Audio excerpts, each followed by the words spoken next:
I just had the best shower here at the Quesnel Rec Centre. It's kind of off the beaten path.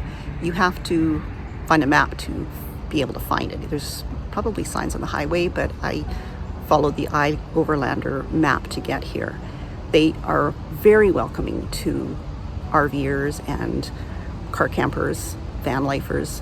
They offer the tables and chairs inside their I guess the seating area around the pool. It's not in the pool, but it overlooks the pool for people who would like to sit and charge things. There's only one outlet, but they offer it free to people who want to come in and use it and recharge things, which was really nice. So I took advantage of that last night as well as this morning. It was really nice.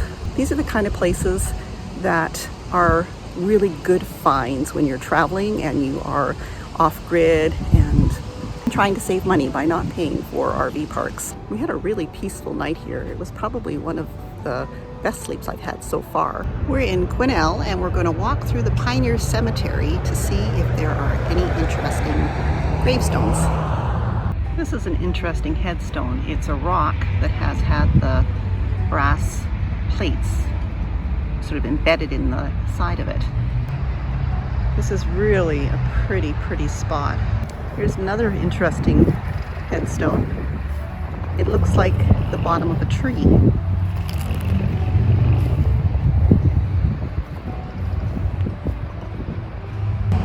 Well, I'm glad I stopped here. This was a really pretty place to just wander and read gravestones. Something I kind of enjoy doing, a little bit of history. But Freddie and Gracie are waiting in the car for me. I told them we would go for a walk, so that's what we're going to go and do. The sign reads, "Horses must not exceed walking pace." This is the Fraser River Walking Bridge. This bridge was built in 1928 and served the community until 1971.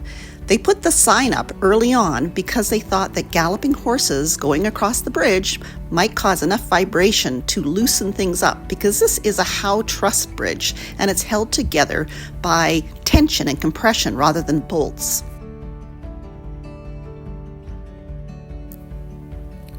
They realized that this really wasn't an issue after they had lots of logging trucks full of logs going across this bridge, lots of just regular cars and trucks.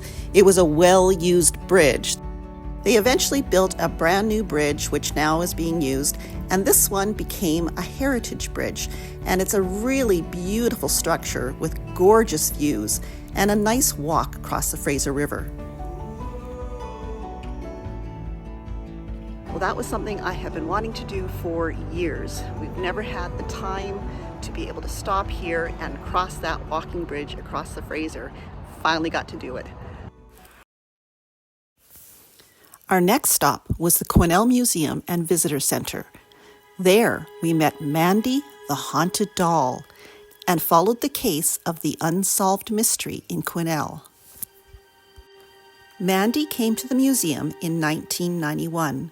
She was donated by a woman whose grandmother gave her the doll after she had been keeping it in a trunk for many years.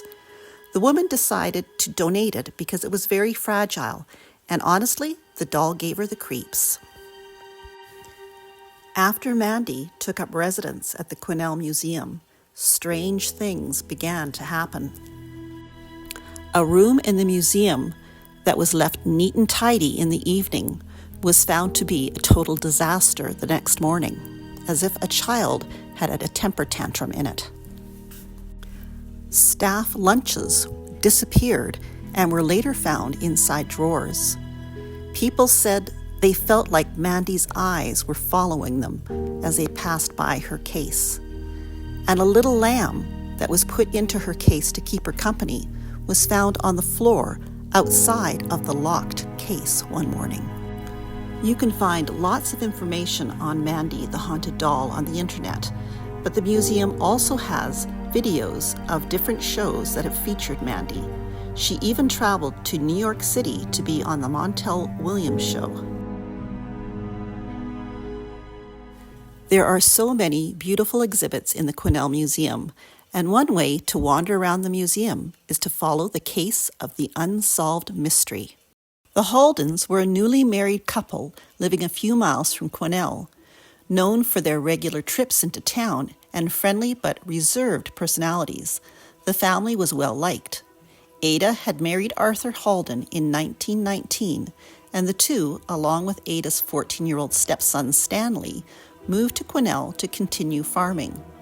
Wanting some help, Arthur had hired David Clark, an ex-soldier from Alberta, to assist him with the work on the farm. In October of 1921, the townspeople noticed that the Haldens had not been to town for quite some time, and then they found that the entire family was missing, just disappeared. Following the clues to this mystery around the museum is a really great way to explore the history of the area. If you guys enjoyed this video, don't forget to give it a thumbs up and subscribe if you want to see more. Bye!